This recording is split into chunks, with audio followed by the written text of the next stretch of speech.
Also, should I mute my mic?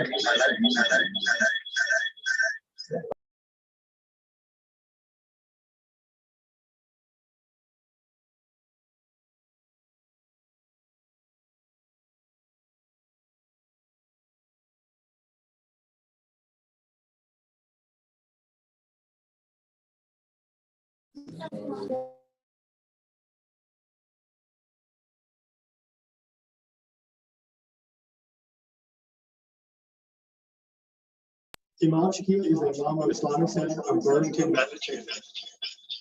Imam Shakeelur completed a 6-year course on study of Quran, Hadith, and Islamic law from Darul Quran Wasatha in Queens, New York.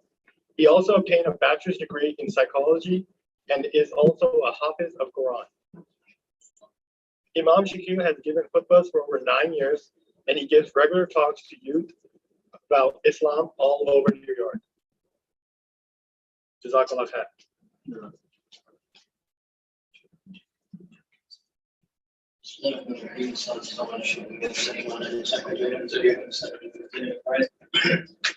اشرح لي صدري يسر امري واحلل عقدة من لساني قولي اللهم انفعنا بما علمتنا وعلمنا وانفعنا وزدنا علما يا رب العالمين.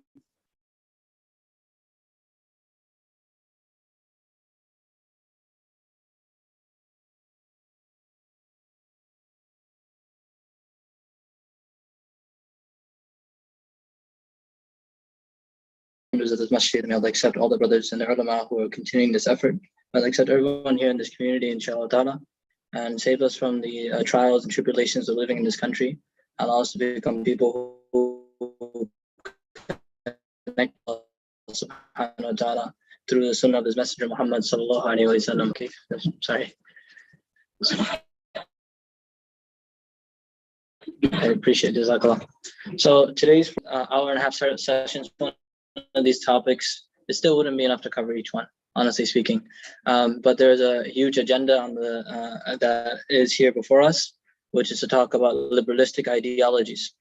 The topic of liberalistic ideologies, it means in the sense of which, in terms of liberalism, how it's impacted various movements and America and the Western world. And something that you'll see that when we start discussing it, you're going to see how close to hormones are, whenever presented with them, are unable to answer. For example, the questions of feminism or the questions of LGBT. So yesterday I had the program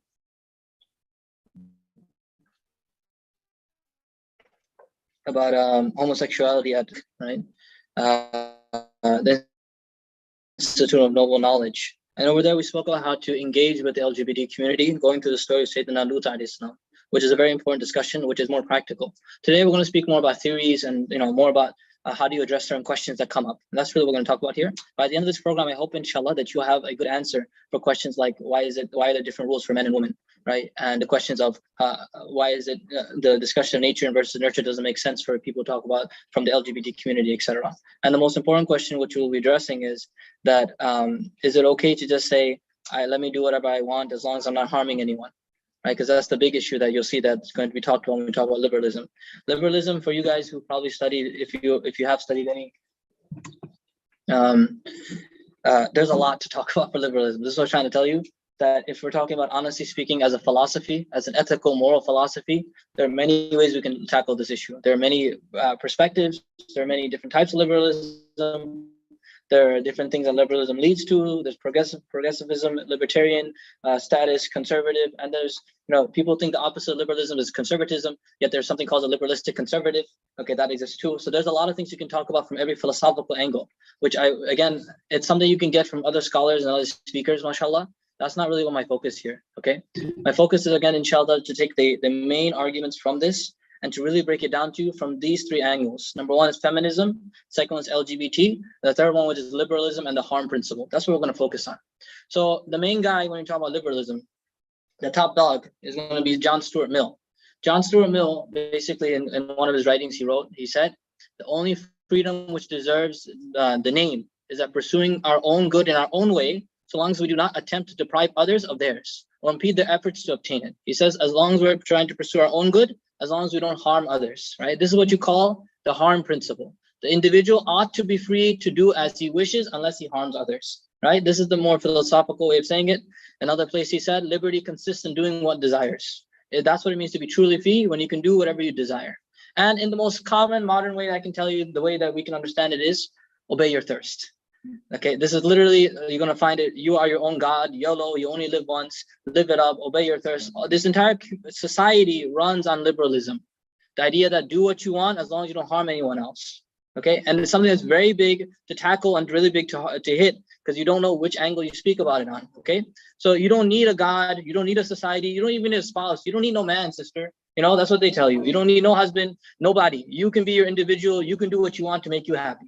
You don't need anybody. Why do you need parents? Parents only get in the way of your own love, your own happiness, right? They only tell you what to do, they bully you, they boss you around. You live yourself.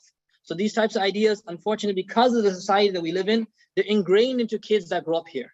So they can't help that when they get older, they say that, why is my father, for example, one kid came to me the other day in our community. He said, I'm tired and sick and tired of the way my parents are dealing with me, the way they're talking to me. He said, I need both of them to go through therapy. Right, so he's trying to force his father and mother to go through therapy, because he himself cannot just be a good son to understand that, beta, when there was one time where you could not change your diaper, someone was doing it for you. Right, this is what we need to understand: humility. You know, Imam saw a man making tawaf around the Kaaba holding his mother, right? And he came up to Ibn Umar saying, yeah, Ibn Umar, did I pay back my mom for everything that she's done with me for my life? Because he did the Hajj for her, carrying her on his back, doing everything for her. Ibn Umar said, you have not even paid her back for one contraction that she had during pregnancy, during the time when she went through labor with you, you know, let alone paying her back. May Allah allow us to understand that. But the idea is that you don't need no God, no society, no spouse to make you happy. This idea pushes people towards individualism. As long as you are happy with your desires, you're not hurting anyone else, then you're free to. There's like one video on, someone's video's on my screen. I can see one brother is looking at me. Yeah. I can just, I'll just take care of that right now. Sorry. No, I just feel very violated. I apologize if I feel very frank when I'm talking today. We've had already 2 programs. I'm a little tired. So please, I do apologize for my lack of being professional, if for lack of a better word. You decide for yourself. As long as you can pursue your desires, you can be happy. Which, when you're leading in your following of your desires, whichever way it leads you, right? So what can desires lead you towards? They can lead you to, for example, a woman saying that whatever a man has is what I want. Why is it's so unfair that this person can have these many things and I can have them? Why does he have a leadership role? Why can't I have those leadership roles? Why do I get less money when I work? Why does he get more money, right? I want the jobs that he has, all the white collar jobs I want, and all these different things. So this leads to feminism, right? That can lead people to wanting what men have. It can lead people to desiring the same gender, like in homosexuality. Why is that I'm limited to only being with the opposite gender? Why, if I want to have a man in my life as a man, why can't I, right? This type of question comes up. Why can't I be gay? Right? Then it even desires what? That I don't want to be my own gender anymore because I don't feel comfortable. So let me just switch genders. So you can see how liberalism is at the root of all these different issues that we have. So these are big problems, and each one needs to be addressed again with its own individual program. There's so much you can speak about each one. But let's start with feminism. Okay, let's start with feminism. This is the Mac Daddy. This is the biggest one. This is going to take me forever. Okay, this is hard. Okay, it's legitimately hard because let's start with defining it. Okay, so I think Abdullah Andalusi, he said it very nicely. He said this morning, a feminist said, you don't know feminism, go study it. You don't know feminism, go study it. So he said, sure, I'll be happy to reread it, but first, which feminism is the true feminism you'd like me to study? Socialist, Marxist feminism, material or autonomous versions. Then he goes and says anarcho-feminism, libertarian feminism, liberal feminism, first wave, second wave, third wave, fourth wave, radical feminism, separatist feminism, political lesbianism, female supremacy, cultural feminism. He's like, which one do you want me to talk about? Should we adopt trans feminism or the so-called real feminists that we were meant to believe, you know? So when I'm trying to speak about this issue, you see feminists feminism doesn't have a holy book to judge one position from another. All positions, no matter how wacky and anti-Islamic they are all feminist positions. They all equally valid parts of feminism. So the point I'm trying to say is it's very hard. And so before anyone exclaims that feminism just means equality between men and women, sure, that's its aqidah. There's like one aqidah there, but there are many different branches and schools of thought that spring up afterwards. So this word of feminism bears a lot of baggage. Okay, this is why we don't like when people say things like the Prophet Muhammad ﷺ was a feminist. Because you hear things like that. Yes, the Prophet ﷺ was an advocate for women's rights. I know you're saying your intention is good. Whoever's trying to say this has a good intention. We're trying to say the Prophet ﷺ was an advocate to make sure that women get their due huquq, their due rights. But is the rights of women, according to the Western world, the same as the rights of women when it comes to a Muslim world? They're two different perspectives. Okay, and that's what you have to be very careful about. When you say he is an advocate for feminism, they literally think that they can take off their hijabs and they can do whatever they want. That's not the feminism that the Prophet ﷺ was advocating. The Prophet ﷺ was advocating the feminism where a woman has free right to worship Allah Ta'ala and please him. Because that means completely something different from what the Western world would consider it to be. I want to make that clear. That's why he mentions in one of his articles, Muslim feminists then try a different tactic and direct away from ideology onto people. They say that all feminists are the same. So sweeping statements about labels are invalid. But all feminists are all the same in one thing, the insistence on calling themselves feminists. For some reason, it's so, you have to say you're a feminist. Can't you just be a good Muslim? Right? What, as a Muslim, are you all advocates of human rights? You guys like human rights, right? No one here is against, please. Okay, everyone's, mashallah, everyone here is advocate of women's rights, right? Yeah, mashallah. Do you have to call yourself feminist now? So why do we insist on the term? And that's the problem here. Okay, so I want to make that clear before we really get into the topic. We avoid labels in every instance, right? This is the most important thing. We advocate what it means to be Muslim. It means that everyone is a slave of Allah subhanahu wa ta'ala and has a right to worship him. Okay, we're going to talk about liberal feminism. I think in terms of a definition, because we got to rock on some definitions so we all can agree, there's an imbalance in the rights of men and women, that women are unjustly treated, right? And we are in support of women's rights. Does everyone agree with this definition? There's an imbalance in the rights of men and women, and that women are treated unjustly. And we are in support of women's rights. I think that's a good definition of feminism in general, right? We're trying our best to help sisters out because there is some imbalance there. So they go and say that the solution is in feminism. And Islam does not grant equal rights to men and women, so it must be changed. That's what they will say. They'll say that because they consider that it's unfair that a man can lead prayer, but a woman cannot lead prayer. They'll say that it's unfair that a man can have 4 wives, but a woman can have 4 husbands. They'll say that it's unfair that a man could be the leader of an empire, but a woman is not allowed to be. All these different questions come up, right? So when you think about a feminist and everything that she stands for, Islam is like the exact opposite of what she wants. She's like, you're telling me that I don't need to go and obtain money. It's a man's job, it's a responsibility to obtain money. I also want to do that too, right? And also a lot of other issues come up. Are you telling me that I don't pray like a man? A man prays different from a woman? Literally, Islam is like the opposite of what every feminist in the Western world wants. That's why they have a lot of problems. They'll attack you and say, why does a woman wear hijab and a man doesn't wear hijab? And you kind of get stuck, like, because I'm not exactly sure what to respond to you with. So their main question is this one. Why are there separate rulings for men and women? Okay. Now I want to teach you a little bit of a toolkit of how to handle these questions. When someone who's coming with you with morality or moral questions, right? Questions about ethics, right? Things that they're doing. And they're coming from the Western world.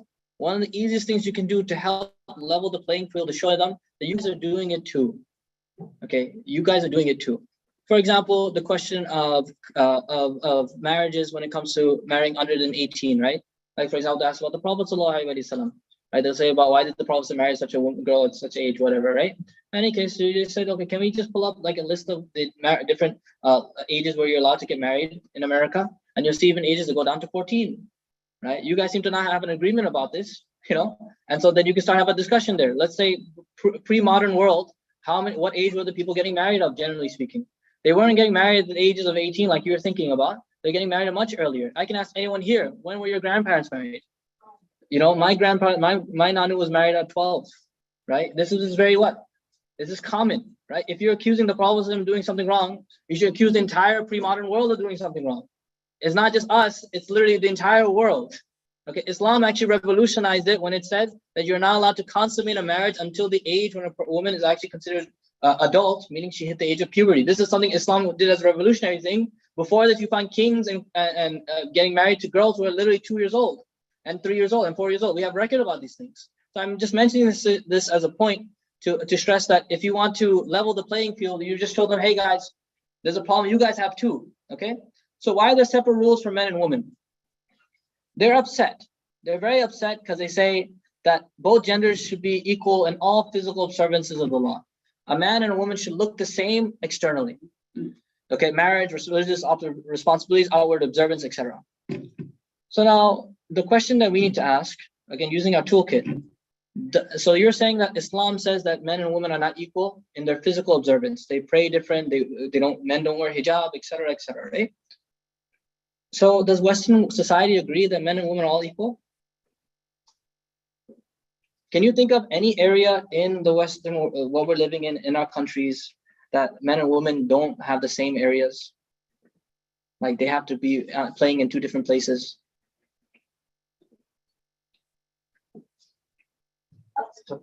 Yes, here. Yeah, go ahead. Bathrooms is good. That's a very good point. And mashallah, we can talk about the bathroom, but something it's not like America, Western countries pride themselves in, sports. Western society agrees, right, or they disagree on this point, right? Western society, they agree that men and women are not equal on all terms. Because why? Because they say about sports. Okay, so let's look at like Serena Williams, for example.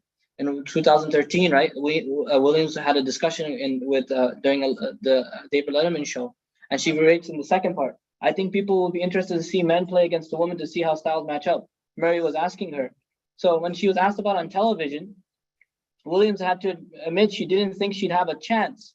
If I were to play against Andy Murray, I would lose 6-0, 6-0 in 5 to 6 minutes, maybe 10 minutes. Andy Murray is like number 60 or number 80 in terms of the men's tennis. I don't follow tennis. I don't follow any sports. Okay, but I guess the idea that like a woman, she's admitting Serena Williams is what, number 1, right? She's been winning gold medals for so many years. But she says if I were to compete against a man, I would not even come up anything close to the first 10. I would come up like 80th or 90th. She's admitting to herself that she wouldn't be able to do it. Okay, this is a reality when men's sports and women's sports are different. Because why? Why are they different? What are you telling yourself? What's the difference between them? Why can't you put a man and a woman together, in like race in a race, or even in a boxing ring? Physical differences, right? Physiology, physically speaking, they are different, right? And so this is a reality. I want to show you. There was one male rapper in the UK. One time he identified as female. He went to his normal routine into the gym in the morning, and he went for his regular deadlift routine. He identified for a female that day, and he lifted it, and he broke the female deadlift record. Okay, he wanted to make a point. His thing was entirely to make a point. He said, if a recreational lifter such as myself can set those kinds of records in the women's division, I think it should show people what the difference is. Why that might be an idea people want to reconsider. You're thinking we should blend the line between male and female sports, or allowing a person to, when they transition from male to female, and now they're allowed to compete in regular sports. Maybe that's not the right decision to make, because there's something different within the testosterone level within a man that's not in a woman. This is exactly why you wouldn't put them in a boxing ring, which unfortunately within our communities it did happen, right? We find Fallon Fox, the MMA fighter. He was criticized after breaking her opponent's skull. He's a man who transitioned to a female. He went into the ring, the MMA, the octagon, with a woman, and he broke her skull because he punched her so hard. Okay, we used to make this as a joke, right, Maulana? We used to tell people as a joke, you would not put a man and a woman in a boxing ring, right? But this legitimately happened in our community. That this is like so not common sense anymore. But unfortunately, this is what we're dealing with in our communities. So everyone can understand there are clear biological differences between men and women. Okay, sports is not the only area. Mashallah, one of our kids here said, there's also the bathroom issue, which is also important. But there's a different place as well within the military. The military also has differences when it comes to men and women. What are we talking about? First and foremost, when it came to the fitness test, right? They're trying their best to account for biological differences. So they're trying to make a new fitness test. Because why? What's the problem? Because women are, what does it say here? About the disproportionately high failure rates among women. Women are not passing. Why are they not passing the army test? Well, who is the test designed for? Men. So what do you expect? She's not going to be able to do as many, because why? Her body's not designed like that. So instead of understanding that maybe women should not be on the battlefield, they said, you know what? Let's just change the test so that more women could be on the battlefield. You know what I'm saying? Like, are we really supposed to accommodate for that? And now this is disproportionate in terms of the army, in terms of how the army looks. We're going to talk about the deaths in war. And now this is where disproportion, you're going to see high levels of disproportion. Okay, in the deaths in war, 99% male are the ones that you'll find killed in the Korean War. 2 females died, 36,572 were male. Okay, in Vietnam, 8 females died, 58,217 males died, 99.9%. Where is any lobbying, any arguments for women to be more on the battlefield? Why is it that men are dying more on the battlefield? I want gender equality here. There should be a 50-50 here, brother or sister or whatever in between. This is making me very frustrated. Why is it that men, and it's not even just 2 wars, Operation Iraqi Freedom, 110 female, 4,302 male, 98% male. In 2003, 2013. Does that mean?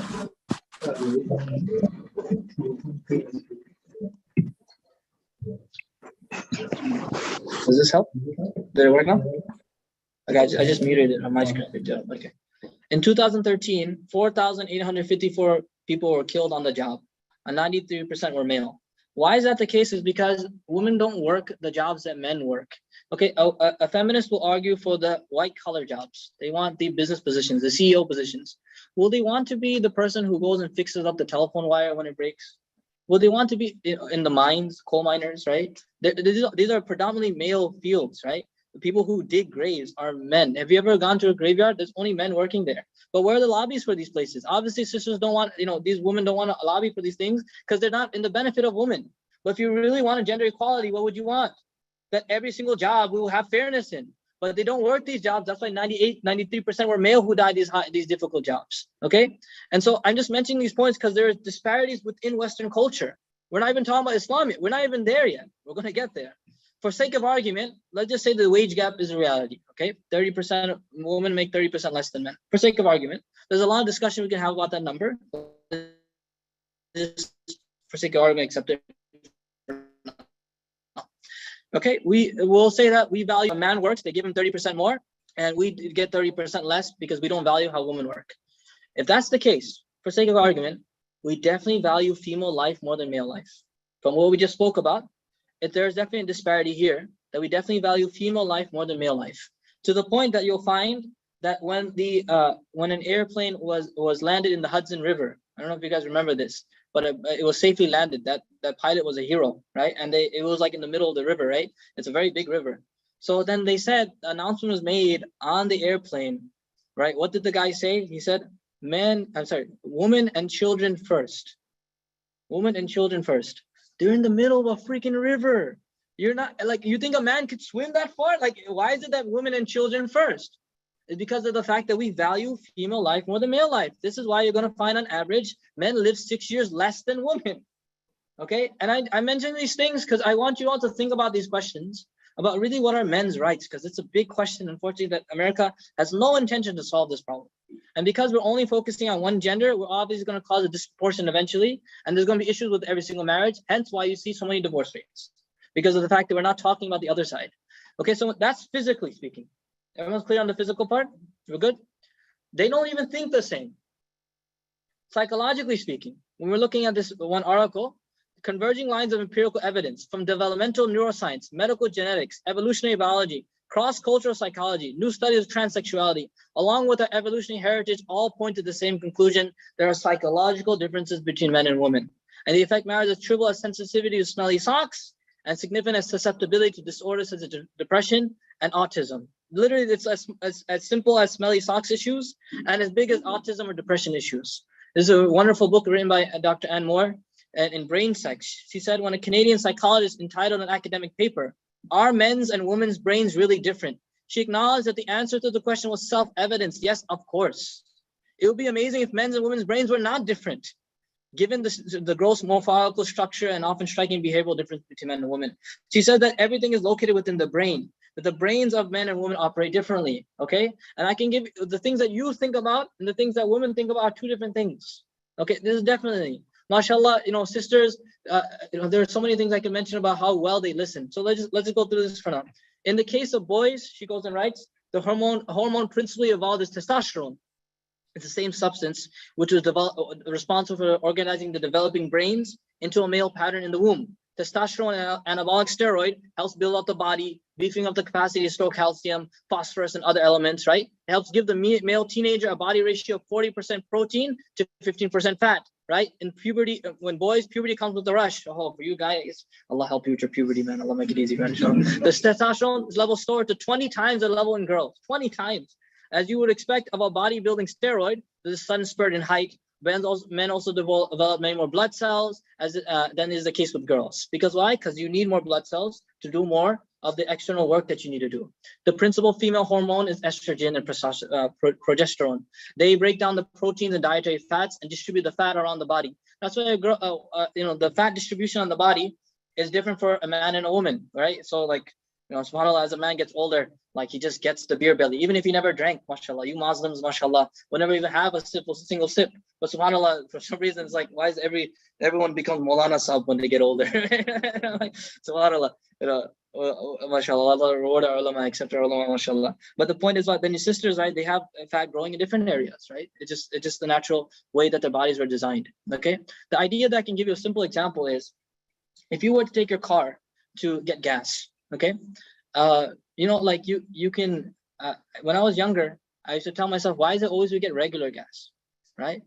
Like there's like gas different for different cars, right? Like I think trucks and stuff and vans and stuff, like, things, they get different cars, right? They get diesel, right? They get like diesel. And I was always wondering, like, why is it that you can't put it into a regular car? What happens if you put diesel in the car? You ruined it. You ruined it. Because the car wasn't designed to take that oil, right? That didn't work. So the same way, what happens is, because from the mother's womb, a person is designed to be a male or a female, there's a certain hormone which the body is designed to absorb. So if you are male, you're designed to absorb testosterone. And if you're female, you're designed to absorb estrogen, right? So now when you start to change it and say, no, a man should have more estrogen now, the body wasn't designed to absorb that much. So it causes depression, anxiety, and even suicide, because these men are not supposed to be women. And these women are not supposed to be men, because the body wasn't designed like that. The same way if you put diesel into a car, you're going to ruin the car. Same thing happens to men's bodies and women's bodies when you do that as well. Some of the athletes take the male hormone, produces muscle to increase their performance. And so in any case, naturally speaking, men produce testosterone, women produce estrogen. If that's the case with again, physically speaking, we said they're different. Psychologically, they're different.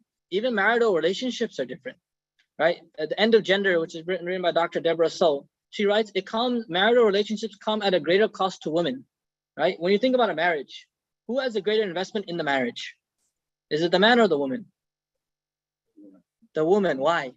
Possibility of becoming pregnant, taking responsibilities, giving birth, breastfeeding, raising a child, ensuring his or her survival. And she goes into, for comparison, for men, this requires an investment of several minutes, about 5 or 6 on average. Hey, I'm offended. I don't know about you. Okay, whatever.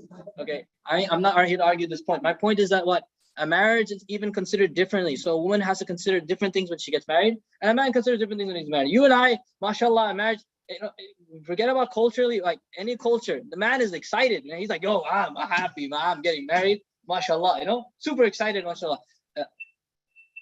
The woman in our normal cultures is what? Yeah, we don't need this one, I think. Like, the woman, she's crying, right? She's crying, she's upset, and you're just like wondering, like, when my wife got into the car, I'm like, did I do something wrong from marrying her? I just felt so weird. I was like, but then, you have to start thinking, she's leaving her father's house. It's a different perspective, right? Now she's a prisoner in your home, right? And that's what the Prophet said. Yeah, they are like prisoners in your household. You have to care for them and treat them well. And this type of stuff, like, it's a different perspective, right?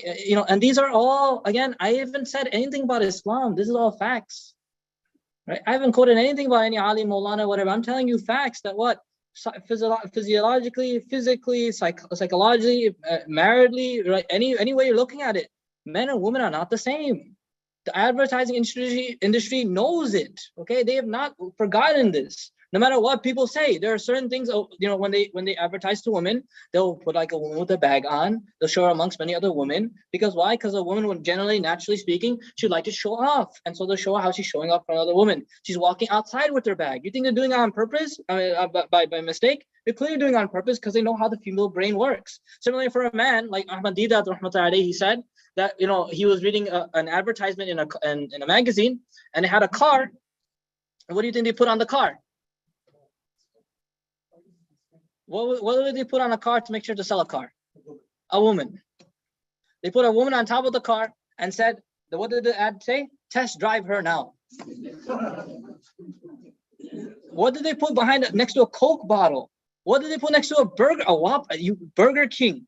You're just trying to buy a Whopper, they're showing a woman eating the burger. Like as if it's gonna, you know, I'm just saying, like, it's so ajib. The advertising industry knows it. You and I know that men and women think differently. This is sometimes so difficult for us because when you become married, you think that this woman will communicate the same way you do. She does not communicate the same way you do. A sister thinks that this man thinks the same way I do. He does not think the same way you do. If I were to ask, you know, like a simple question comes from sisters, what do women get in Jannah, right? You always get this question, right? What do women get in Jannah? Okay, I'll say, sister, like, I know it's hard for you to grasp right now, but if I were to give like a piece of paper to every sister and said, what would you like to have in life? What would you like to have in life? Okay, this was actually done by one sheikh. He gave it to his boys and gave it to his girls. What would you like to have in life? Okay, so then he gives this list. He says it to the sisters, gives it to the boys. So then it comes back from the sisters. What does it say about what do they want in life? It's kind of complicated. I can't really explain it to you. This is not easy for me to say. One woman said, I would like to have my son back. One woman said that I would like to be away from my in-laws. One person said, you know, like different things, like a lot of creative answers. A lot of creative answers. If I would ask you guys here, my cavemen, about what would you like in life? Oh, Allah will literally give you an ayah about everything you want. Okay, like it's literally so simple. If we were to write it, we reduce it to what? Cars, lots of money. Look at you all smiling. You're like, oh yeah, Allah, we really love this one. You know, women, that's all you want. And Allah in one ayah in Surah An-Nisa puts down all the things you want in one ayah. Whereas a woman is a little bit more complicated. So in Arabic, you say, as-sukutu ablagu min al-kalam. Sometimes being silent about something has more effect than speaking about it. It's very easy for men to describe what you want. Allah Ta'ala said, so that way when you go to Jannah, you'll be so happy with Allah Ta'ala gives you. I guarantee anyone who goes to Jannah, they will be happy, no matter what it is. Okay, may Allah grant us that. So the advertising industry knows it. Okay, and this is one of the most amazing things that is from the beauty of Allah Ta'ala's creative power. That Allah Ta'ala create a man and a woman to be different. Okay, what do I mean? Is that there's an ayah in the Quran, فَجَعَلَ مِنْهُ الزَّوْجَيْنِ الذَّكَرَ وَالْأُنْثَى, Surah Al-Qiyamah. And from it, he made two mates. He made the male and the female. And I used to wonder, it's an ayah of the Quran. If it's an ayah of the Quran, that means it's a sign of Allah Ta'ala's power. Every ayah in the Quran is a sign of Allah Ta'ala's power. So Allah Ta'ala said, this is an ayah of his that he made male and female, two different species. I was wondering, what does that mean? And I realized after thinking about it so hard that subhanAllah, that the same drop that comes, right? The same, the same fetus, the same, right? It's the same cells. But it produces a man or a woman, and men and women are so different, they're like they're two different species.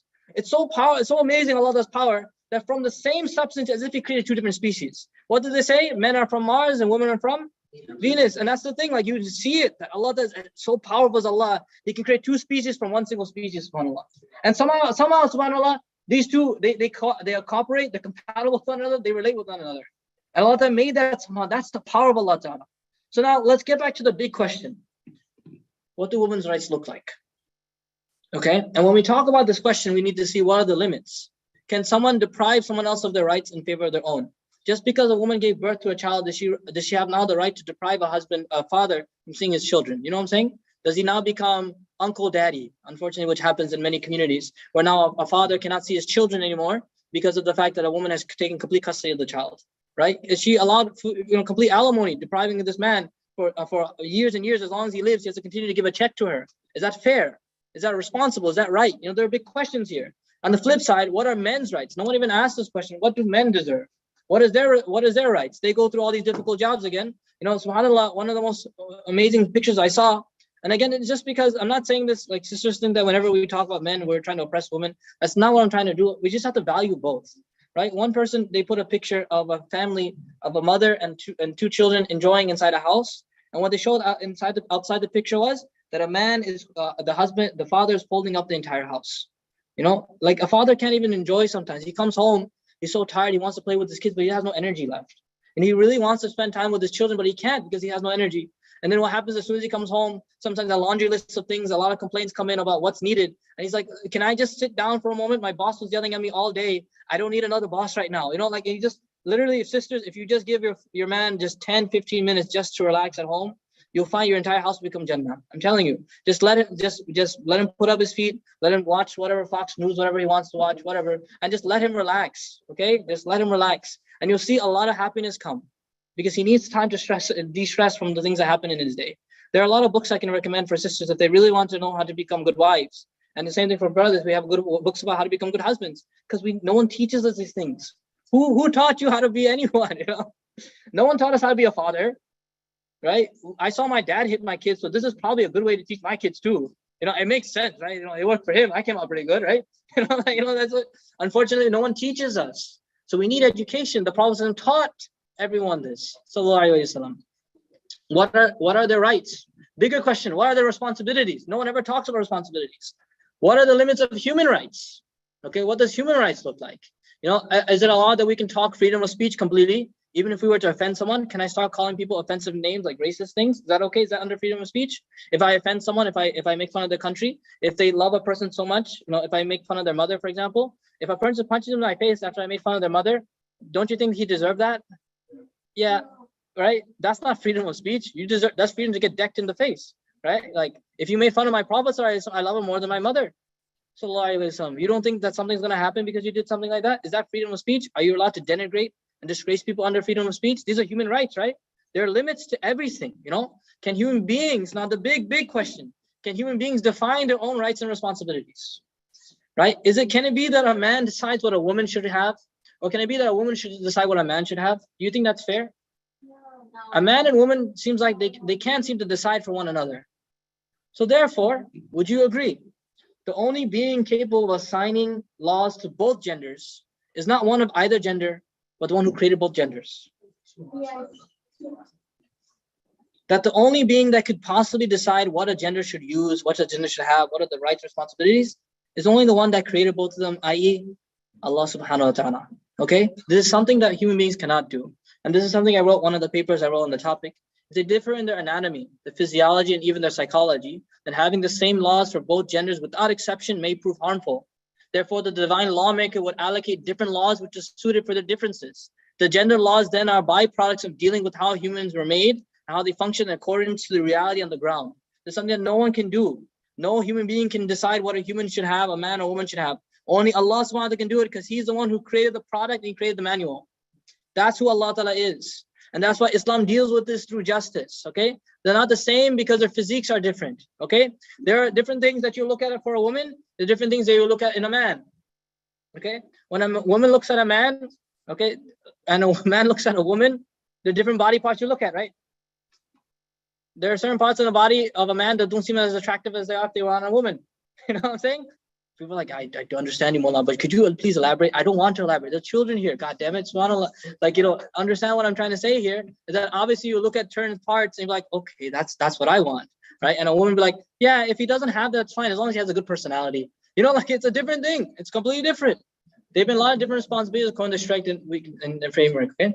So now I just want to just quickly finish this last part, inshallah, then we'll move on to LGBT, inshallah, okay? So in terms of equality, obviously Islam says men and women are equal. Then the actions that they fulfill, they'll get reward from Allah subhanahu wa ta'ala, correct? If they fulfill their actions and their rights and they fulfill their responsibilities, Allah ta'ala will give them Jannah. Allah ta'ala will reward them, Allah ta'ala will provide for them, okay? So it is that these people are equal in front of Allah subhanahu wa ta'ala, but in terms of how the path to get to Jannah is different paths, because it fits to the gender that they were given, right? That which Allah decided for them. So a man will have responsibilities and a woman will have responsibilities. And because certain qualities have been made prominent in a specific gender, steps have been taken in Sharia to curb excessiveness. There are certain things which are nice in a woman and certain things which are nice in a man. And so let's give an example, because it protects the soul. I'll give you an example. Beauty is great, right? Beauty is wonderful. The dominant quality within a woman is what? Her beauty. Okay, beauty is great, but it can lead to danger. How can it lead to danger? Like, let's give the example of Sayyidina Yusuf alayhi salam. Yusuf alayhi salam is given an example in the Quran for what happens when beauty is put into very dangerous areas. So for example, a woman will unknowingly go outside and completely unveil herself and talk, walk wherever she wants to walk. What is she putting herself into jeopardy or risk about? That there are legitimately bad men out there. There are legitimately bad people out there. There are bad men, there are jealous women, and there's envy and a lot of different things out there. So, and this is one thing that's great. Another thing is power is great, but it is dangerous, right? Power is great, and that's the manifest quality, the big quality within men. But it leads to dangerous things like in Fir'aun, right? So power also needs to be curbed. So this is why a woman can dress beautifully as she wants within her home and amongst other women. In a house, right? A woman's allowed to dress as freely as she wants, right? She can dress as beautifully as she wants. She can dress as gorgeous as she wants because she's in the confines of her home. It's a safe environment. She's okay. Beauty is prominent in her. Allah Ta'ala says there's a place where you can show your beauty. But when she goes outside, what does she have to do? She has to cover herself because she doesn't want to attract the wrong attention and place herself in danger. Okay, and avoid the arrogance that comes with beauty. Because if a person becomes arrogant, will they go to Jannah? No. So this all fits into Islam's understanding. If you want to get to Jannah, you got to make sure these qualities are also being regulated. Why men can drive what they want and dress freely? Because you got to show your power. So mashallah, you can drive the Maulana Sienna van if you want, mashallah, because that's the nice Maulana van, or mashallah, it's nice. Or you can drive the Mustang, Allahu Akbar, the Tesla, right? Like the Tesla, right? Everyone Tesla, right? So you can drive whatever you want because Allah Ta'ala says you have freedom to show your power the way you want to. When it comes to the way you want to dress, you can dress freely, and the way you can drive, you can dress freely, but not completely freely, of course, because certain things which are bad, for example, jewelry, for example, gold, for example, silver, for example, silk. Men are not allowed to wear these things because this is an excess of power which Allah wants you to avoid because you can become arrogant. There's a lot of arrogance that comes with these things. The same way why men should not wear tight clothes, right? They should not show off their physique like that. It's prohibited for both men and women to wear tight clothes. So men should avoid that because this will engender arrogance. And laws have been placed in order to preserve these genders as well. So in any case, there are a couple more things we can mention. But my main thing is that the reason why Islam decided that men and women's laws will be different is because they are different. From the beginning, they were different, so therefore they deserve different things. Okay, and there are a couple more things we can mention, but I'll leave it at this. Inshallah, if sisters have questions afterwards, they can definitely ask. Okay, and you guys, inshallah, can also ask if you have any ideas. I want to talk about LGBT now, inshallah. It's a little shorter. Again, the bulk of the program was about feminism, and the main objection about feminism, they say it's unfair that men and women have different laws. And we argue in Islam that men and women are designed differently from the first place, so they need different laws because their bodies are not the same, their minds are not the same, psychologically they're not the same. They're two different beings, really. And so they need different laws, but both of them can please Allah Ta'ala and both can go to Jannah. That's the equality that we talk about within Islam. If a man fulfills his job, being a responsible individual, taking care of his family, he'll get Jannah. If a woman takes care of her household, takes care of what Allah told her to take care of, she'll go to Jannah. They can both get Jannah. You'll find certain women, because they fulfill the job better than their husbands, they'll go to Jannah in a higher place and actually drag their husbands up there. This is how it's going to be for many people. So in any case, just keep that in mind. That's the exact answer that we give there. In terms of LGBT, how does this one influence liberalism? So I want to, before we get into this, I want to give you a bunch of resources, inshallah. I'll send it to Maulana afterwards, inshallah, about the different resources, because there are a lot of things we can talk about here. I don't have enough time to talk about these things. Like I told you, each one deserves its own program, really. But there are resources because there are legitimate problems within our Muslim community. Certain people have certain homosexual ideas that come up, and they don't know how to handle them, how to deal with them. And subhanAllah, there are WordPresses, there are podcasts, there are even support groups for Muslim brothers or sisters that are having trouble with these issues and they need someone to talk to. I don't know what you're going through. I wish I could understand, but it's not, I just don't feel like that, you know? But a man might feel something towards a man and he needs some help to talk about it. And Islam has certain resources, mashallah, especially in our time. So many different things we can give as resources here. Historically speaking, first and foremost, okay, let's just talk about historically. And this is a big summary. Homosexuality was considered a psychological disease by the founders of psychoanalysis. So I'm talking about in terms of the domain of psychology, homosexuality was considered a psychological disease. Okay, so what are we talking about? Sigmund Freud. Freud is a weird guy. Don't ever study Freud. This man is going to drive you crazy. Even listening to him in class and stuff, you're like, my God, who the heck would ever follow this man? But in any case, they love him so much. He's like the founder of psychoanalysis. It is noteworthy that Freud also suggested that homosexuality is a variation of the sexual function produced by a certain arrest of sexual development. What that means in simple English is that Freud considered that if a person did not completely mature, they didn't become completely adult, they might get stuck on homosexual tendencies. They didn't evolve past it, they didn't grow up enough for them to be mature enough to become someone who is a straight person. They consider it to be something which is inferior to normal understanding. This is literally within the 1900s, by the way. We're not talking about like 1800s. We're talking about last century people. Okay, Carl Jung said even worse things. He said the disagreeable thing is that the mother has then all the real feeling of the boy, the heterosexual feeling, but is left only an inferior feeling for women. Okay, so it's talked about, they have this, I told you, weird stuff. This Oedipus complex, this feeling of a man being attracted to his mother, weird stuff. They were like, what the heck are we talking about, Maulana? I did not sign up for this program. Okay, yeah, you definitely didn't sign up for this program. Trust me, we only started. Okay, we only started. The Carl Jung said that a man who doesn't get over the feelings for his mother, right? Then he might get only having some feeling for inferior women. To him, women are either mothers or prostitutes, but not real women. Even this adaptation to the woman may be too difficult. Then he says, if he cannot adjust to a woman at all, then there's nothing left for him to become a homosexual. He has to become gay because he can't seem to get over it. And then literally he wrote, the more homosexual a man is, the more prone he is to disloyalty and the seduction of boys. Because that's literally what they think about these people. What I'm trying to say is, this is people from psychology within modern times, what they considered first. Jeffrey Santinover, he said it drives from many different reasons: genetic, hormonal, family relations, interaction with peers, psychological trauma. In 1952, the homosexuality was considered part of the DSM, which is the psychological Bible of diseases, right? Psychological diseases. They considered homosexuality to be a psychopathic disorder in 1952. What happens is, within that time, 1952 to about 1970 or so, there's something called the sexual revolution, and where they revolt against sexual practices and stuff. So they want that marriages be separated. They don't want they separate reproduction, and they want to have free relations with whoever and whatever. Okay, so then because of the sexual revolution, 1952, it was a psychological disease, right? 1968, they changed it to sexual orientation disturbance. They say that it's just a disturbance. Then in 1973, they completely remove it from the DSM. They say, no, it's no longer a psychological disease, to the point that Nicholas Cummings, who's the president of the American Psychological Association, you know, when you write like scientific articles or essays, you have to write in APA format. He was the president of it. Okay, he said political correctness rules, not science. He says what's driving people's agenda now is political correctness. It's not science anymore. Scientists claim that he said that scientists at his time, they claimed as not able to be treated or cured. They say it's a natural tendency. And he goes and says himself, he says it's absurd to say that homosexuals cannot change. He said, I experienced more than one. He said 20% of homosexuals who came to him, they could change, and they did change. So he says it's not something which is based on your nature that you can't seem to move at all. It's not rigid like race, right? It's something different. So many different psychologists said the same thing. Psychology has helped society accept homosexuality. By claiming it's something natural, not something from nurture, it pushes people to accept it as a reality that you cannot change. Okay, and they said they was exploited for political reasons, etc. Many different things we can speak about on this point. But the point I'm trying to express here is that there's a push to make people into individuals because of the money behind it. There's a lot of money behind it. What am I talking about? If you own a nail salon, who are your normal customers? Women. Now, if you allow people to switch genders, now how many more clients do you get? Okay, they're like you wondering why like Pride Month was a really funny month, right? Why is it a really funny month? Because a lot of these businesses, they put on rainbow flags for the month, and literally the day after Pride Month, they remove the flags. Because you think they care? You think they honestly care about rights or whatever? What do they care about?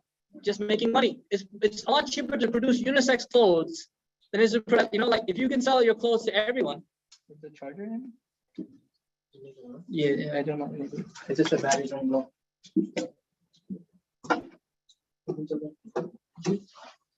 There's also plug on that side. Okay, I think it's fine now. So cool. If you can sell unisex clothes, if you can sell clothes from, you know, if you only have male clothes and female clothes, right, men and women's sides, right? You make a lot more money if you can sell to both, right? So there's there's an agenda here about breaking the family structure, right? So what I mean is that when we're talking about the let me talk about the science now, because the big thing they talk about is the gay gene, right? They say there's a gay gene. They say it's natural because there is a gene which will determine if a person is gay or not. Okay, and the second thing they argue through is animals. They say that animals also have these type of tendencies, therefore we should also have them. Okay, so there's no gay gene. There's no gay gene. Okay, there's an article by Nature.com in 2019, a massive study that they done the researchers, they published their studies, their findings. They said there's no gay gene. Massive study homes in on genetic basis of homosexuality. Nearly 500,000 genomes reveal 5 DNA markers associated with sexual behavior, but none with the power to predict the sexuality of an individual. Okay, what else do we find? A new study involving almost 500,000 participants from the UK, US, and Sweden is by the most extensive of its kind, found it's effectively impossible to predict an individual's sexual behavior from the genome. When they say something natural or something from nature, they can't prove it. There's no proof of this. They're just trying to feed you a lie which is not really there. This is the thing I'm trying to say here. Okay, and I remember I mentioned this in the program, right? I said about an evolutionist was asked about what homosexuality is, right? Because to evolutionary wise, is it evolutionary, like, you know, it's survival of the fittest, right? Natural selection. What are all people here to do? They're all here to reproduce. Does that help you to be a homosexual? Like, I think that's the exact opposite, right? So the evolutionist, he got into, when the person asked the question, I was like, oh, they got him good. You know, he was a kafir, atheist, whatever. So then I was waiting for his answer. You know what he said? He said that homosexuality is nature's way of reducing the human population. Homosexuality is nature's way of reducing human population. There's too much population growth now. This is the way human nature is curbing that. Okay, the study found no single gay gene and concludes that the link between genetics, environment, and sexual orientation is extremely complicated, with thousands of genetic variants potentially having some degree on influence of behavior. Okay, when they say, so that's the gay gene. When they say animals, okay, well, do animals have sexual orientation? They don't. Okay, if an animal were to have any attraction like that or interaction like that with their own, it's probably to assert dominance, right? That's what usually what it's for. Is that if a male lion wants to show dominance over all the male lions, maybe he'll perform an act to show them that he submitted you, something like that. But it's never the case that its purposes, you know, it might facilitate some other social goals. We have research on this point that there's no sexual orientation for animals. This is literally a common. This is one of the dumbest arguments I've ever heard. Okay, why do I mean so? What else do animals do? They eat what? Each other, not just plants, right? They eat each other. Cannibalism is mashhoor, it's famous within animals. Or should we all become cannibals now? Right? You know, the funny one, also, is actually polygamy is known in the animal kingdom. Having more wives makes sense. You know, if we're gonna act like animals, that's subhanAllah. But no one will argue that point. So LGBT wise, when we're talking in terms of homosexuality, there's no natural basis for it when it comes to evidence within science. Transgenderism is also there. I put it in bold. Indeed, the most significant neurological characteristics that are sexed show no differences to speak of between transgender individuals and non-transgender members of the native sex. People think that if it's a person who's transgender is transitioning between man to woman, they probably think that he has a female brain or something. That's what, like, you're thinking that his brain is probably feminine or female, and that's why he has to transition. That is not the case. His brain is actually just like a normal man's. Okay, maybe there's some issues here and there, but for the most part, he is a man. There's no way to argue that. His body's been built for what again? Testosterone, right? And a woman's body's been built for estrogen. That stuff hasn't changed. So even talking psychologically speaking, there's no differences between a normal male brain and a person who transitioned to a female. They're both the same, okay? And there are different, again, researches that show that it's the same exact thing as well. Okay, so and then just as a side point, since we're already on the topic, there are a lot of complications when it comes to medical treatments, which people don't talk about. People are so open to just say transition without realizing the problems. Okay, puberty blockers. If you stop a man from going to puberty, you can make that person infertile. Right? If, for example, a man who wants to become a woman, right? And so he takes puberty blockers. They say take puberty blockers, no problem, because that way you can have some time to figure it out. Right. So then what happens is his puberty is delayed.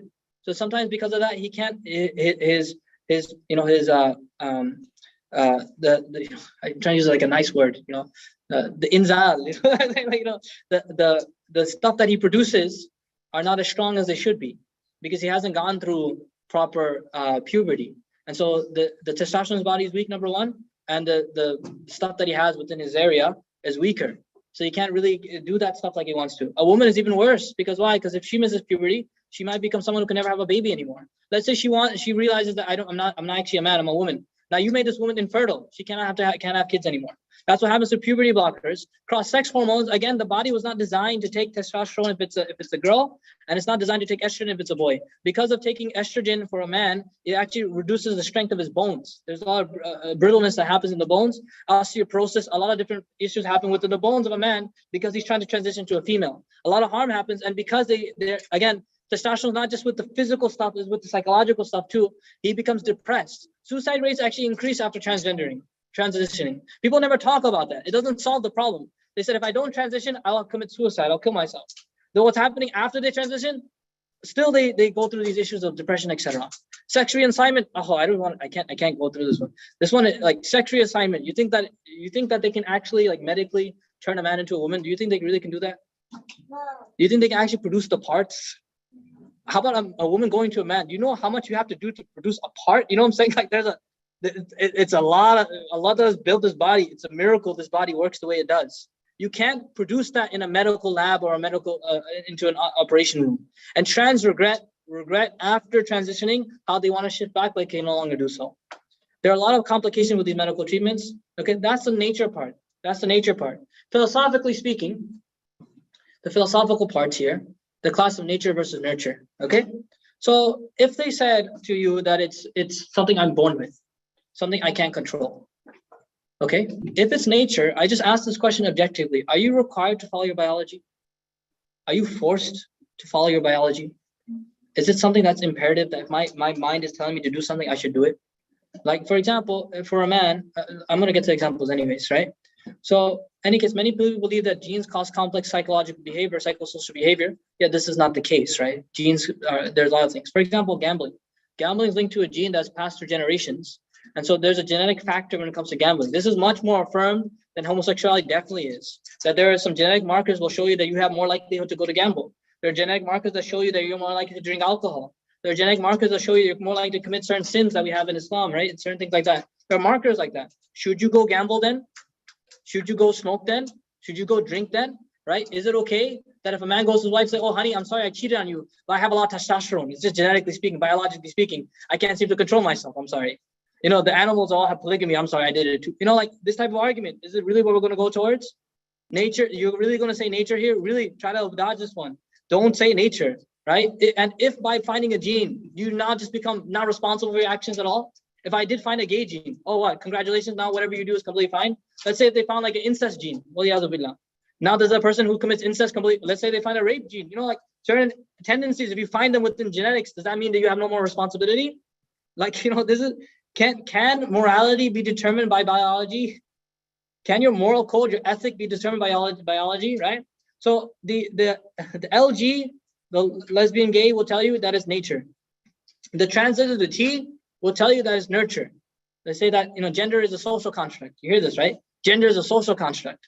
That everything can be changed based on environments, right? That if you're raised in an environment that you're like a girl, you become a girl. And if you're in an environment which you're like a boy, you become a boy. Right? This type of weird stuff you hear, okay? If it is, and so again, for sake of argument, let's say that because of your nature, your environment, you turn into a girl. What's the easy response to that? Isn't it possible if I put you in another environment, you could turn back to a boy? Right? So then a person can then change their orientation or gender through therapy. If I put you through therapy, it's possible that you could change back. Isn't that possible? If you're saying it's a nurture issue, then I'll say that I can nurture you back then. This is something that you, again, they put themselves in a corner when they talk about nature. They put themselves in a corner when they put themselves in nurture. You cannot argue on these two things. Now, in focusing on transgenderism, inshallah, we can do it, okay. They tell you gender is a social construct, right? Being a man or a woman doesn't really exist. Being a man or a woman doesn't really exist. So, you know, it's just societies develop the concept of man, and society is about the concept of woman. This is what they tell you. Again, you just need to have a good response to it. So, you know, my question to them is, if man and woman doesn't really exist, then how can you transition between two fake things? Right? What are you transitioning from? You're transitioning from one fake thing to what? Another fake thing. This transitioning thing makes no sense, right? If they're made up anyways, how can you choose them? Right? If a lion is fake, you can't pretend to be a lion, no matter how much you try. Okay? If being a man doesn't mean anything, how do you become it? Right? And so can we just say that you're a woman with manly traits then? So saying you're a woman that is a man, like, can we just say you're a woman that has some traits which are manly, versus saying you're transitioned to a man? This is the paradox in which this type of stuff exists. Every kufr exists in a paradox. Trinity, 1 + 1 + 1. Apparently, if you ask them math, you take a math problem in front of them, you say, what is 1 + 1 + 1 equals 3. Okay, now one God, one Father, plus one Son, plus one Holy Ghost equals 1. Ajib nonsense you hear. How does this exist? Okay, so the LG and the T actually are not on the same side. LG will talk about that we're nature. T will say we're nurture. So they both are clashing with one another anyways. Okay, when you say, if I were to ask you, do you know what it means to be a man? Everyone here? Yeah. Yeah, because why? Because you are. Okay, because you are a man. If a woman transitions to become a man, does she really know what it means to feel to be a man? She can never know that experience, because no matter how much you pretend to be a lion, doesn't make you a lion. Similarly, no matter how much they want to become a man, it doesn't ultimately make them into a man. Actually, what they did to themselves is that they put themselves in another group. They made a third group anyways. Because of the bathroom issue, they can't seem to figure out, should we make a completely unisex bathroom? They said, they'll just make a third bathroom. So you didn't solve the problem. You just caused another gender, quote unquote, to exist. You haven't solved the problem. So to claim either nature or nurture causes problems. Okay? To claim both also causes problems. If you say that it's nature and nurture, the human beings, they can develop morality or the ethics through nature and nurture, this is also a problem. Because the main question is, can human beings decide on their own morals? Are we allowed to define ourselves? Do we have enough information to produce a human identity? Can really one human say that this is how all humans are? Would you feel comfortable if one human told you that this is how humans are should be? Or whatever. If Sigmund Freud told you that everyone has a complex with their mother, would you agree with him? No, you would not definitely not agree with him. Who should decide how human morals are? Should it be nature or nurture? Should it be humans? My argument, your argument, is that the one who has the information should define us. The one who has information is Allah. The one who created us should figure out how to define us, because why? He created the product and he has the manual. So this is what we tell people. Why is our morals based on Islam? Because Allah, God, decides how human beings should be. And he decided that a man should be like this and a woman should be like this. And he knows better than anyone because he has all the human data that no one has, only Allah subhanahu wa ta'ala has. Okay? Which very nicely leads into our last topic, which is liberalism. Okay? Which is to being free to follow what you desire. Remember from the beginning? What was the principle of liberalism? Does anyone remember? You can do whatever you want as long as you don't harm anyone, which is the harm principle, right? You can do whatever you want. So, and again, it's right here. A person should acquire what is good for them if they don't harm anyone else, all right? So they're basically telling you, and this is the problem, if we're talking about philosophically speaking, we could break down liberalism, but that's not really important for you guys. They basically say, I should desire things because I have desires. They tell you that you should be free to do whatever you want as long as you don't harm anyone. What that means is, I should desire things because I have desires. Do you agree with that? Because I have desires, I should desire them. What do you think? If you desire to kill me because I've been speaking for an hour and 15 minutes, like wait, I should probably pause on the knife. I should like put that away. My thing is like, what are you telling me right now? Like, what the heck are you saying? Just because I desire something, should I do it? If I wanted to just kill chickens and just hurt them and murder them, is that okay for me? Like, just because we have things that make us happy, is that always the right decision? Okay? And you can bring up examples. If someone says that I should be free to do whatever I want, say, no, I mean, do you really think so? Tell them, do you really think so? If a person were to drink themselves into going to the hospital, or a person smoked to such a degree that they end up affecting their lungs, they get cancer because of it, or they took drugs to the place that they had to be resuscitated, right? Or and you would say, no, that harms other people. Maybe a person who drinks, they can hurt other people. I'll say, okay, let's say they're by themselves. They're drinking by themselves. Is that anything wrong with that? You tell yourself something is wrong here, but they're not harming anyone. They should be free to follow their desires. Why are you having a problem then? And then we're talking about the big issue. What about suicide? If a person said that the way I can attain happiness is that I kill myself, is that okay? Right? Do you bring up serious questions? And what about what about incest, right? This is the big one. Two consenting adults, whatever they are, brother and brother, let's just say, whatever, and they want to have these relations. Who are you to interfere with them? If you're saying I should not interfere with you, you should not interfere with them. Why are you interfering? Why are you saying something's wrong? And I will just hypothetically speaking, again, you can bring in Islam's example, that if you're free to marry or do whatever you want, then if I had a second wife or a third wife or a fourth wife, whatever, why are you having problems? You should consent. I mean, apparently it's okay. I'm not harming anyone. We're all consenting adults here. We're all agreeing to it, right? So there are some major issues with this principle, because a person by themselves can harm themselves. Okay, people should pursue happiness, but does everyone agree what happiness is? Right? If we don't know what happiness is, I want to argue, do we know what harmfulness is? What does it mean to be harmful? They say I'm not harming anyone. They're not harming anyone. I've already given you examples about how they can harm themselves, right? We spoke about that. But human beings, because they exist, they harm people. Because of your existence. You breathe in what? Oxygen. And you let out what? Carbon dioxide. Carbon dioxide. Is carbon dioxide good or bad for other humans? Good. It's bad. Even your breathing causes problems. You know, mashallah, a cow will produce milk. A bee will produce honey, right? A silkworm will produce silk. What do human beings produce? And waste. You go to the bathroom, you have the big bang every single time. You know, like you throw out, you know, that's what I'm talking about there. Like a human being by their nature do not produce anything beneficial. That's why Jainism is another religion, which is the idea of abandoning nature, abandoning everything. Like literally, it's like zuhud to the max. It's as abstinent as you can be from the world, right? So they say the height of Jainism, the highest levels of Jainism is that you take off all your clothes, you strip naked and go into the forest and you die. Because that is the height of abandoning the world. A human being by existing is harmful. And even if you say that I just live in my room, I just play video games, you're using up electricity, you're taking up space, that space can be used for other human beings who produce some good for society. A human being by his nature is harmful.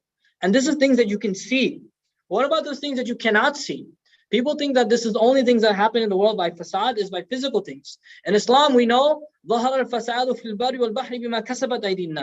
corruption has appeared throughout the land and sea because of what people's hands have earned. Now, Allah Ta'ala tells us in the Quran that because people are sinning, that's why the earth is being polluted. That's why the seas are being polluted. That's why the world is going through issues because of the fact that human beings are committing guna and sins, right? And your burden of pleasure is placed on society. You're a burden to society. You should not be here. Okay, if a person wants to be homosexual or gay, right, or let's just say they want to switch genders, what do they need? What's the most fundamental thing that they need? They need money. You need society. You are causing problems to society. To fund your pleasure, we are depriving people that actually need the money. To make you feel happy, people who actually need food and drink and clothes are not getting that. Maybe we should use that for actual necessities for life instead of funding your projects to make you happy. Right? Elon Musk freaking just shot a rocket to space because why? How many millions of dollars went into that project? Just a little bit of that money could have sustained all of various countries throughout the world. But this person, because it makes him happy, he's allowed to do it now? Are we really going to say that people should follow the desires? The problems are, the Quran tells us that shirk is such a disgusting sin. تَكَادُ السَّمَاوَاتُ يَتَفَطَّرْنَ وَتَنْشَقُّ الْأَرْضُ وَتَخِرُّ الْجِبَالُ هَدًّا. The Quran tells us that the heavens almost rupture at it. The earth splits and the mountains crumble and fall into dust. Because why? Because they said Allah Ta'ala has a son. And دَعَوْا لِلرَّحْمَنِ وَلَدًا.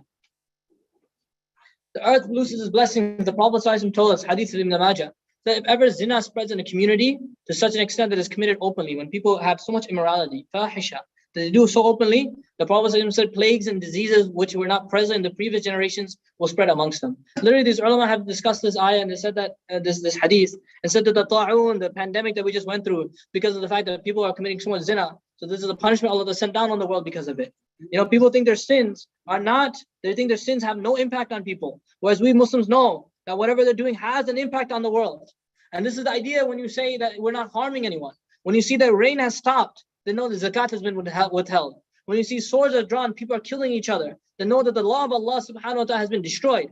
And if you see, so some are taking revenge on others. When you see an epidemic break out, then know that zina has become manifest, become spread. When you see a pandemic break out, then know that fornication, zina has spread. And the Prophet ﷺ says, they are causing harm to themselves. The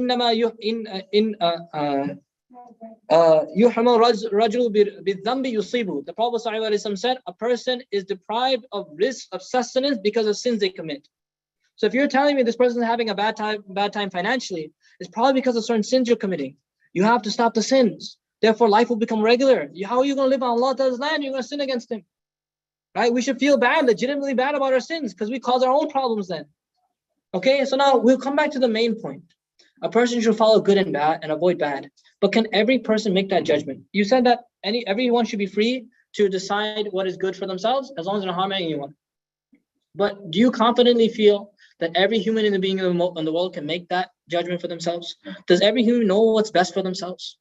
We barely know, right? I'll go home and I'll just play like Xbox all day or like PS5 all day. And I'm like, oh, this is great. This is wonderful. I'm playing. I'm 35 years old. Trust me, I'm not doing any of these things. Okay, this is hypothetical. I just don't want to say you guys are. Okay, so that's why I'm saying to me. Okay, like I'll just play all day and it's like, wow, look at me, I'm enjoying. Oh, Assassin's Creed, Allahu Akbar, Call of Duty, mashallah. And I'm feeling such a mashallah, such an enjoyable feeling. But is it the right decision? Is it the right thing to do? I'll go home and I'll yell at my wife and I'll start shouting at her and I'll get angry at her. I might even do worse things to her.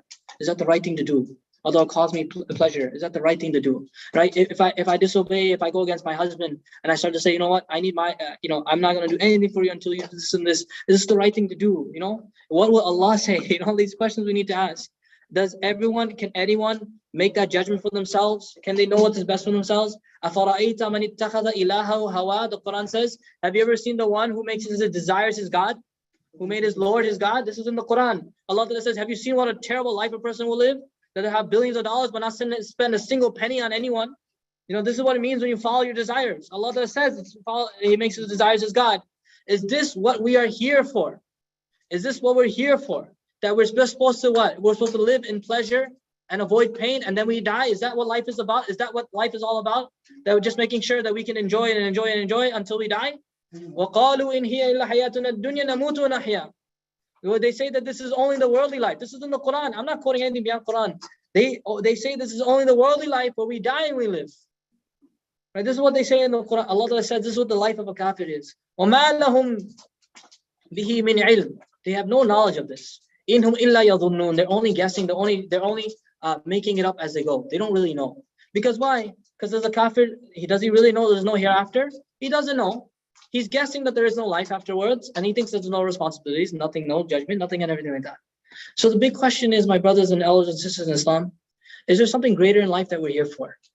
Can fulfilling my desires truly make me happy? In Western societies, across the board, they have higher suicide rates than any other country. Although they have the most wealth, although they have the most money, they have the most benefits and everything. But why is suicide so much more here? Because can money really buy you happiness?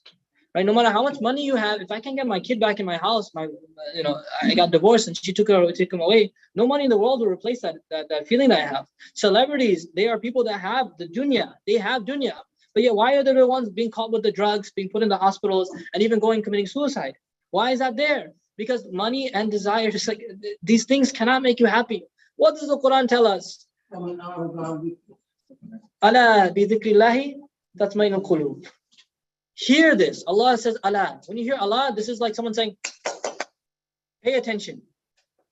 The remembrance of Allah is the only place the heart will find rest. Your heart was not created to make zikr of money.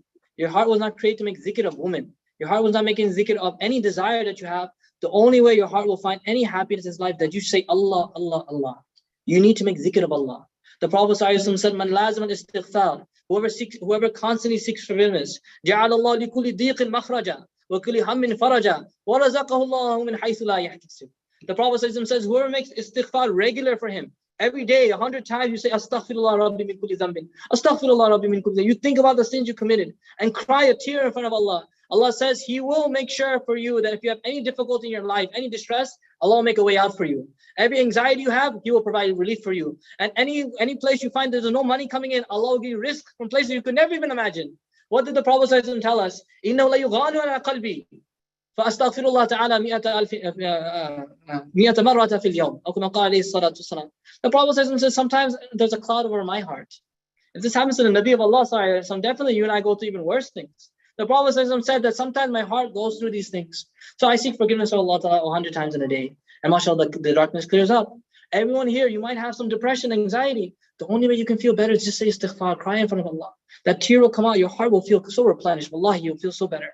The Prophet ﷺ told us, whoever makes his ham, man kanat hammuhu ad-dunya, farraqa Allahu amrahu, wa ja'ala al-faqra bayna aynayhi. The Prophet ﷺ says, whoever is concerned about the world, Allah will scatter his affairs, make poverty appear for his eyes. He will not get from the dunya illa ma kutiba lahu. He will not get anything from the dunya except that which is written for him.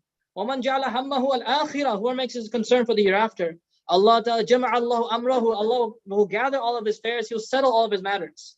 Make him, and وَجَعَلَ غِنَاهُ فِي قَلْبِهِ. Allah will put contentment in his heart. And Allah ta'ala will say the world will come to him even though he doesn't want the world anymore. This is what happens when you make your life for akhirah. And that's what we're here for. This is the purpose of life. When you live life according to your purpose, why you were created, if you live for what you were made for, then you'll be happy. An iPhone does not feel happy when you are throwing it like a frisbee. I know it might fly, but you think that's the right thing to use an iPhone for? Did you pay $1,300? First of all, did you really pay for $1,300? Okay, now, and the second thing is what? Did you really pay $1,300 for a nice frisbee? No, the iPhone will be happy if you use it as a phone, because it's a phone, right? And insan will be happy when it is insan. Humans will be happy when they come to the definition of what it means to be human. What it means to be human is what? You are a slave of Allah. When I go back into servitude and I go back to my master, then I'll find I'm happy again. But unless we make Allah Ta'ala our master and say Allah Ta'ala is my Lord, and until we let go of these other things, that this is not my God, this is not my God, this is not my God, only Allah is my Allah. And then you will not be happy until that happens. May Allah grant us tawfiq and understanding. Allow us to become people that, mashallah, that stay away from these fitan of feminism or LGBT. May Allah allow us that, inshallah, finish just right on time, mashallah.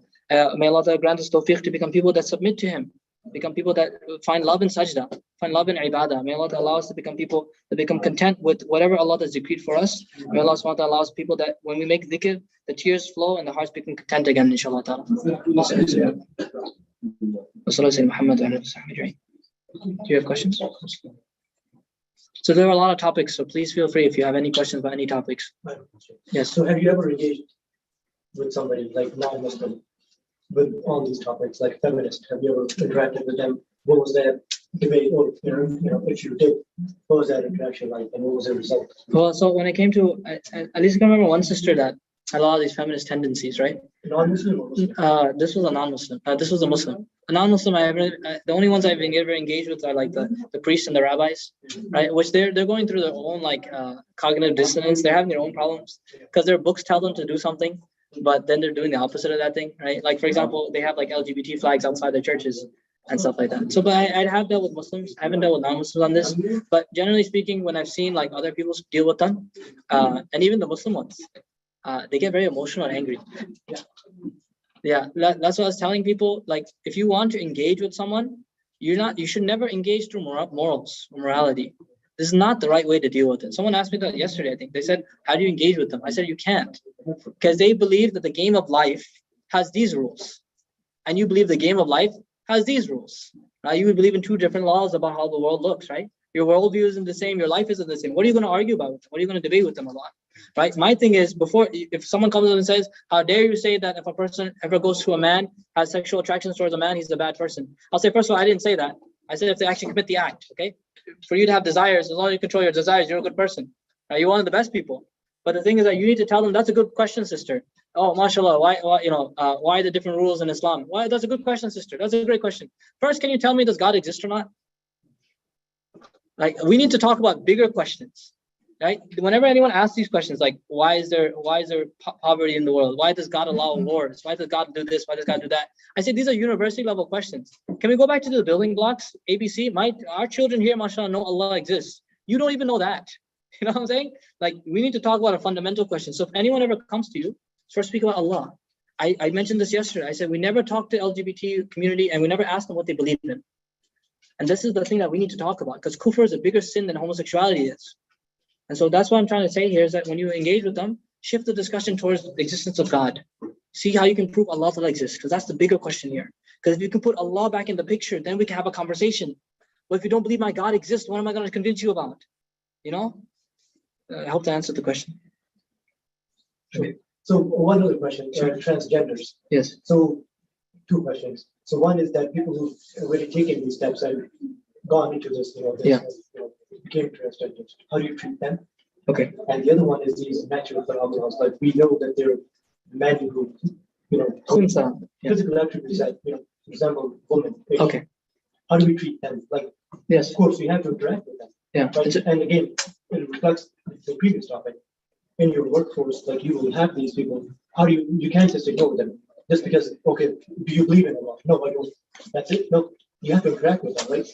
Your existence will remind them each day that they are against you, that they need to finish you in a sense.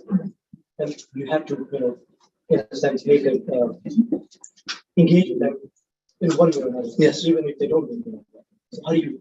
So again, engaging and being respectful, right? Like, and I always mention this point. Okay, so maybe I should make the disclaimer at the beginning too. But what we were discussing again was on the philosophical and logical grounds. We don't ever mean to be offensive or rude to anyone, right? We should never ever be, right? So now let me give you just a perspective. Okay, what's a bigger sin? Having a sex reassignment surgery, or saying that Allah Ta'ala has a son? Allah Ta'ala has a son, Christianity is definitely a bigger quote unquote sin than homosexuality could ever be, right? Why is that the case? Because that has to deal with beliefs, right? One has to deal with actions, two different things. So I mean to say is you're respectful to Christians, right? You don't go and like ever abuse them. You don't say they're wrong, etc. You treat them in a very cordial, very nice way. I respect everything about them, and I'll even respect certain things, all these different things, right? I won't go and like cut down their Christmas tree or burn their Christmas tree or something. I won't do anything crazy, right?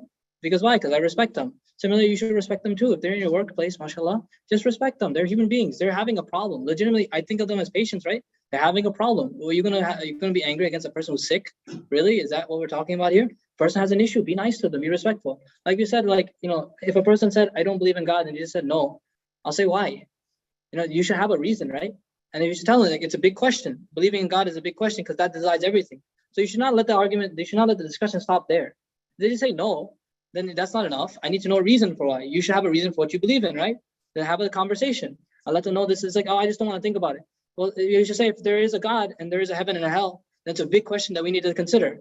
And the bigger question is, where does the universe come from? All this stuff, And then you can have these conversations. Never ever stop being the da'i, If there's a way for you to get this word across, then you try to get it across. But always you should be respectful. Be nice. So the reason I asked about the transgenders is, I don't know if you heard, recently in Pakistan, they started doing these ID cards. Yeah. So you could voluntarily declare yourself. Like they were putting that option. Yeah. You can declare yourself either as a woman or as a man. Yeah. Or as a transgender. Yeah. There have been cases where men who went under surgeries and they're claiming to be, women. But the case is in high court. So I was trying to see that because you need a perspective. Yeah. Right? So how do you look at those people and how do you engage with them? Because they are at wrong. Yeah. So how do you approach that? Like how do you look at it? So do you see what I mean? Yeah, I see what you mean. I mean, if you're talking about like one, there's natural defense. People who grow these physical items. Yeah. One who chose to be this. Yeah. So how do you engage with them? Because you have to show your unapproval. Like you can't just be let's be kumbaya and go. Yeah. You have to show them that they're doing something wrong. Yeah. Right. How do we approach that? Okay, that's a very good question. So let's just deal with the khunsa issue, the hermaphrodite issue first, because it's easier. So like obviously, like in Islam, we already have rules about people that have like a male person with like maybe female parts and a female person with maybe male parts, right? This is written with our books of fiqh. This entire chapter, Kitab al-Khunsa, right? There's literally a separate chapter within fiqh. And so our scholars have dealt very extensively on this topic. They basically said that it depends on where the urinary tract goes through. If urine goes to this part, then it's considered male. If it goes to this part, it's considered female. And they said even about puberty, they discussed that as well. That's what I'm telling you. MashaAllah, ulama have already very extensively talked about this. They visited also a fatwa from Darul Deoband about the issue about sex reassignment surgeries. About like if a person wants to make tawbah afterwards, should they be considered a man or a woman? Right, and this type of fatwa there is also there. MashaAllah, there's details about these issues. So, and again, he mentioned about certain things about doctor's notes, etc. If a doctor can truly confirm, there's no way to turn them back, etc. and things like that, then how should he operate? It's a very, MashaAllah, wonderful fatwa written, I think back in 2012. So now when it comes to engaging, interacting, and showing your disapproval, right? So now let me just, again, giving you perspective, right? There is a certain person, if I show my disapproval to, they will get an ibara, they'll get a lesson. For example, maybe, if my father did not talk to me, especially being, mashallah, being raised as much as I can within Islam, I will feel extremely depressed because my father is showing his disapproval with me. And I feel like I should change it, right? But let's just say another father and a son, right? Do you think every son cares what their dad says? Right? So even showing your disapproval may not produce the results that you want, right? And sometimes being gentle produces the results faster than being rude or being aggressive with them. So showing your disapproval is hard. I mean, exactly how are you going to do it without making this person, Allahumma salli Muhammad, feel like they're being ostracized or being attacked or hated, So the thing is to have conversations, to sit down and let's have a conversation. Can we read a book together? Can we share things? Be strategic about it. Whenever any atheist I've ever talked to, I've always said, can we get a cup of coffee? Can we have some tea? Can we sit down, have a drink? Can I get your number? Can we have some talk? I always think it's a dialogue, not a debate. So that's the thing about interacting. Disapproval could mean that you actually sit down and talk about the issue and show your disapproval there within a context. But if you just downright just say, I'm not going to talk to them, I'm going to turn away from them, is that really going to change their behavior? That's the question. In the books of fiqh, it talks about with the fasiq, right? A person openly commits sins. Imam Abu Yusuf said, don't give salam to them, right? And they said that fatwa was applicable in his time. Because if you don't give salam to sinners in our time, there's like, all right, I hate these people anyways. They give me a reason to hate them more, right? And so being aware that disapproval sometimes may not produce the exact result that you want. I hope that kind of addresses it. I know it's a difficult thing. Allah make it easy, And these kids have to deal with it. All my Hifz kids, right? All the kids, they go to public school, they come to Hifz after school. I asked them, I said, that you guys have to deal with this LGBT stuff? It's like, yeah, they said we get sent to the principal's office every other day. I said, all of you? They all raised their hand. Because they said, why? Because they tell me to tell a pronoun. I don't respect the pronoun, and then I use the wrong pronoun by mistake, and they send me to the principal's office. Then we have a girls' Hifz program too. And then I said, is that the same for the girls? They said, yeah, it's also the same. We're also sent to the principal's office. You and I are talking about it because we have someone in the workplace. These kids have to deal with it on the ground. It's tough. I'll make it easy. A very good question, mashallah. Any other questions?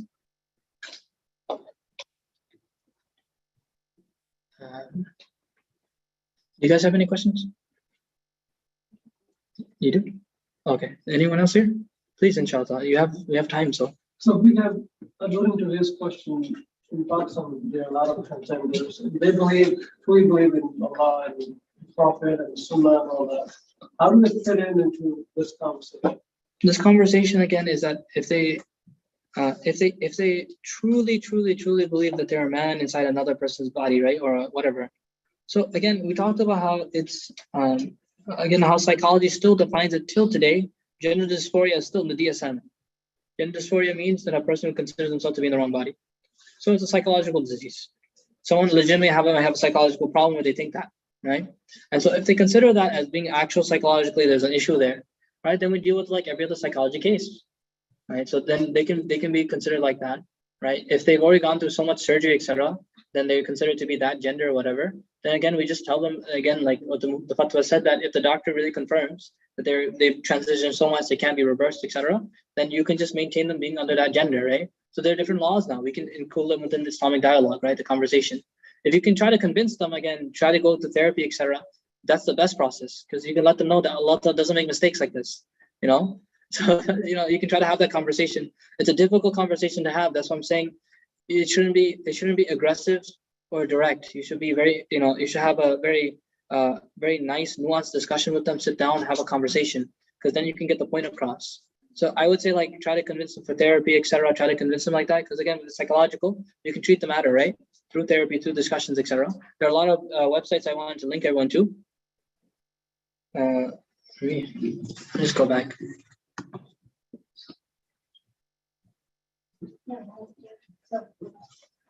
Come on.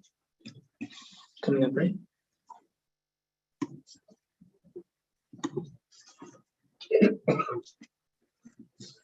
Sorry, let me just get out this right here. So, Away Beyond the Rainbow is a podcast by Wahid Jensen, who talks about homosexuality. He also has a WordPress where he talks about a lot of issues there. The male is not like the female is articles written by Mubin Vaid, where he speaks about the issues of transgenderism in detail. Parts 1 and 2 are wonderful. The End of the Rainbow is another article written by Mubin Vaid, which really helps. There's a website called Sex Change Regret, where people can talk about the issues after transitioning, about what problems they're having, right? There's a book called Brain Sex to help you with like talking about gender issues. The End of Gender was also a really good book to explain how transgenderism doesn't really exist in terms of genetics and science. And Irreversible Damage by Abigail Schreier. This irreversible damage is the transgender craze affecting our daughters. That's our full title, right? So each type of thing we should have a conversation, we sit down and talk about. You can sit down and converse with them. So that's what I'm saying, like learn to have a dialogue with sinners, right? This is exactly the thing we were saying. Learn to have a conversation with them and see how we can go from there. I hope that kind of addresses it. Okay, any other questions here? Yes, Assalamu alaikum. Okay, sure. Assalamu alaikum. So you believe that the reason why the Western world is so progressive in like these cases, not that we should be progressive, but they are so progressive, is because they don't have these rulings, or these topics are not touched in like the earlier religions, because obviously these people are either Christian or Jews or whatever they are. Are these topics touched in those religions where they can defer to it, or do they just not have anything to look towards when they want the answers for stuff like this? Yeah, that's a very good question. Like, do they not have any religions that they can go back to? I would definitely say Islam has the most robust discussion. You saw how much we had a conversation about Islam's stance and perspectives on it. Islam definitely has a lot to say on the issue, and the scholars have been dealing with it for centuries, right? These things are not new to us at all. There's like very little that we can say, quote unquote, is new, right? They do have an issue when it comes to like the religious background behind it. They do have some verses here and there, Christian-wise and Jewish-wise, but it's not enough. But the main issue that they're having is that they sold their deen a long time ago. Right? They sold their religion a long time ago.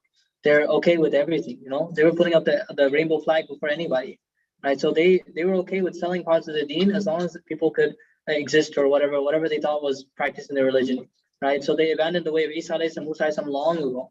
So that's the idea of like, as a Muslim, we just haven't sold out, and we're not going to sell out. Right? We'll talk about the issue the way it is. You can disagree with me. You can cancel me. That's completely fine. Allah won't cancel me.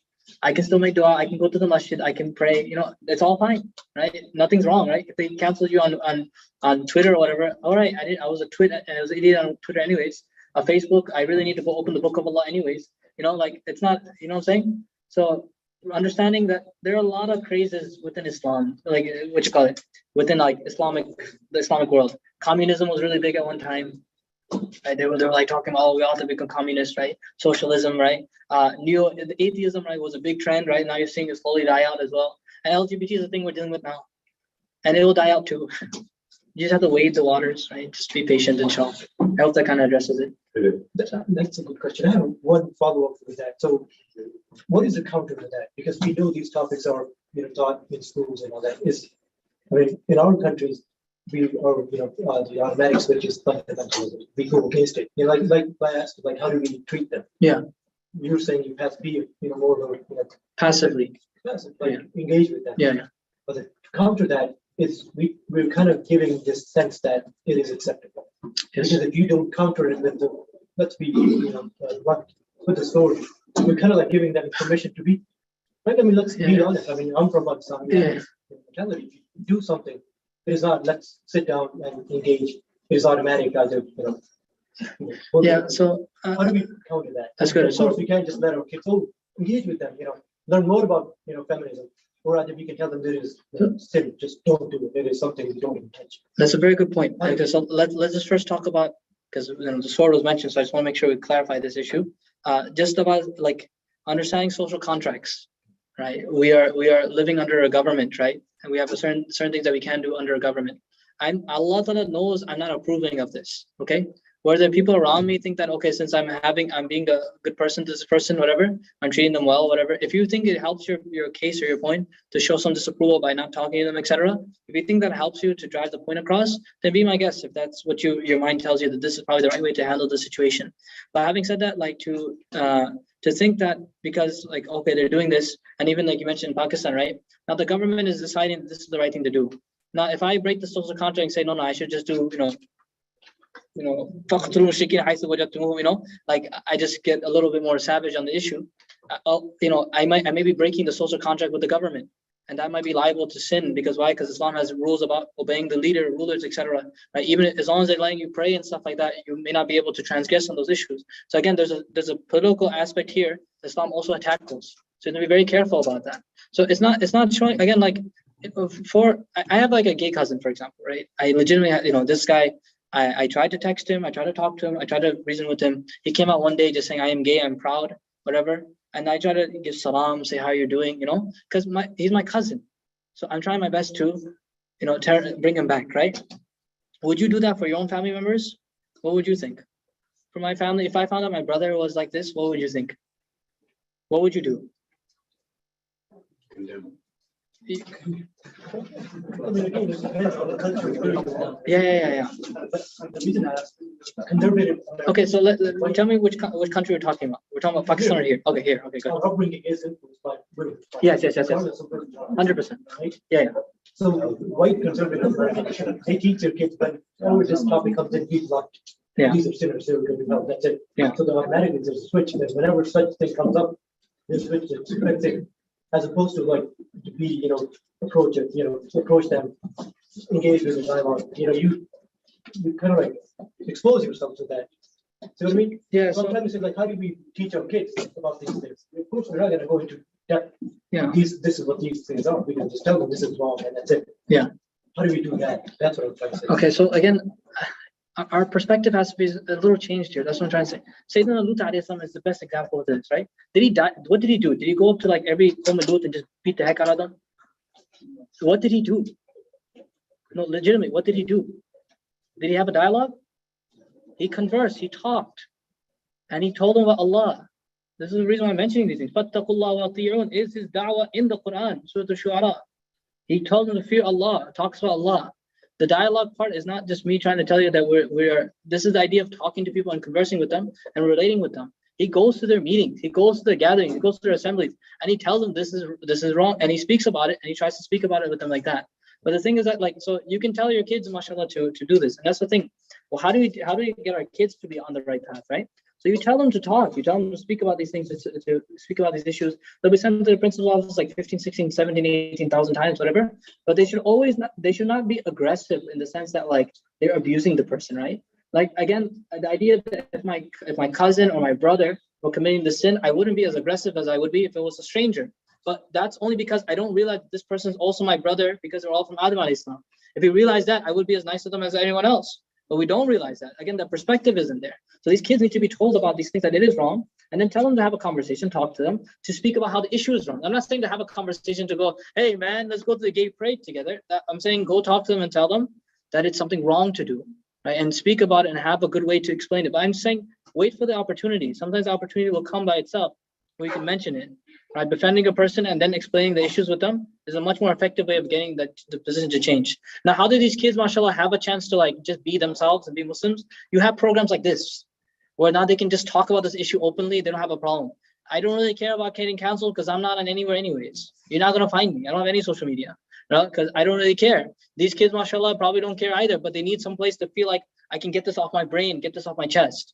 Sometimes in front of the Maulana is the only place where they can talk about how they were sent to the principal's office because their parents won't even understand what the heck just happened, right? So having these places and areas where they can talk about is one of the most important things. So these are certain ways again, but just be very careful. There's only so much you can do before you get into haram perspective too. Like, for example, to hurt a person because they're committing a sin, like that's not what Islam says to do at all.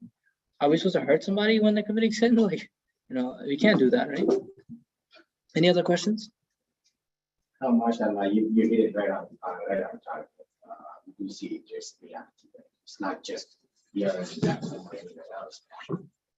I'm still active duty. I'm in the Coast Guard, so I do see that in every case that comes up. They actually join this time 4 years in 6 years in terms of benefits, right? So a lot of people join for education benefits. Now I see a lot of this comes in. Operations has changed to match their gender that they do. So I'm sitting here trying to think, how do I deal with these kids? He or she, whatever you call it, right? At that point, it doesn't matter when they feel, Patricia next to Patricia. parents that going through this issue, they want to get ready to pay for that. And military itself also dealing with this issue. We don't know how to deal with that. No. We either get in, boom, right? Yeah. You go to war, you go wherever, you go to a boot camp, you do all everything that you do is in separate partitions. Right? Non-military doesn't consider equality. So, We have different requirements for female soldiers, different requirements for male soldiers. Ajib. Really.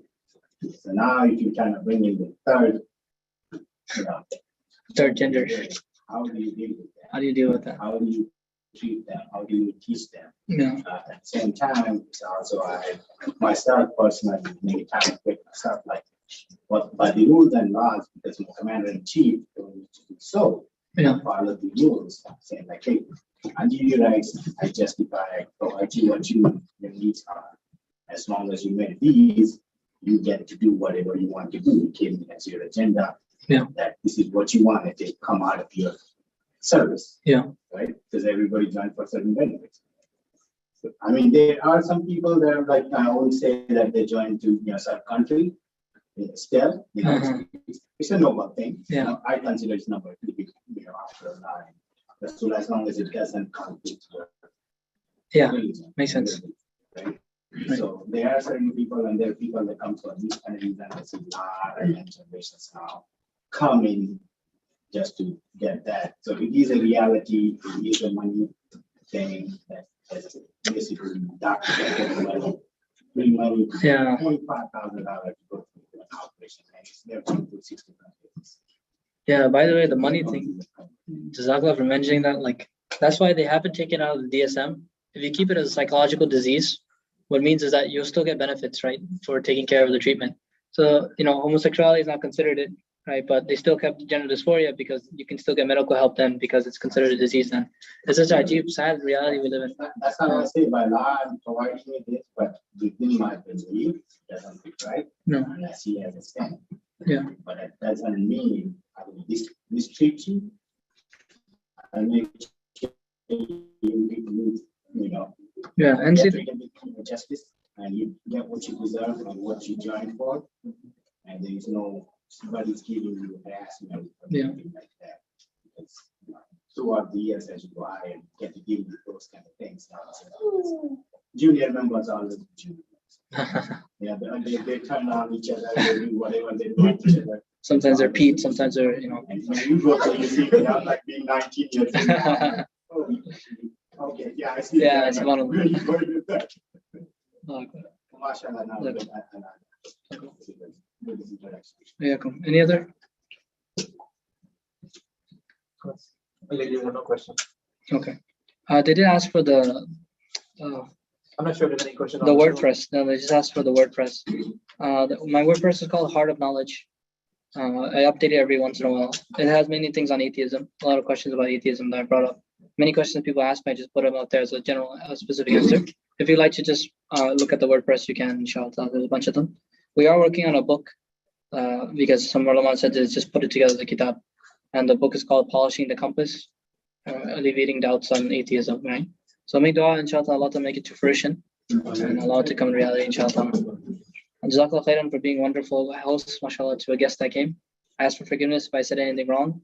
Anything that came wrong was from myself, and everything that came right is from Allah subhanahu wa ta'ala. Wa sallallahu alaihi wa sallam, Muhammad wa alihi wa sahbihi, jazakallah.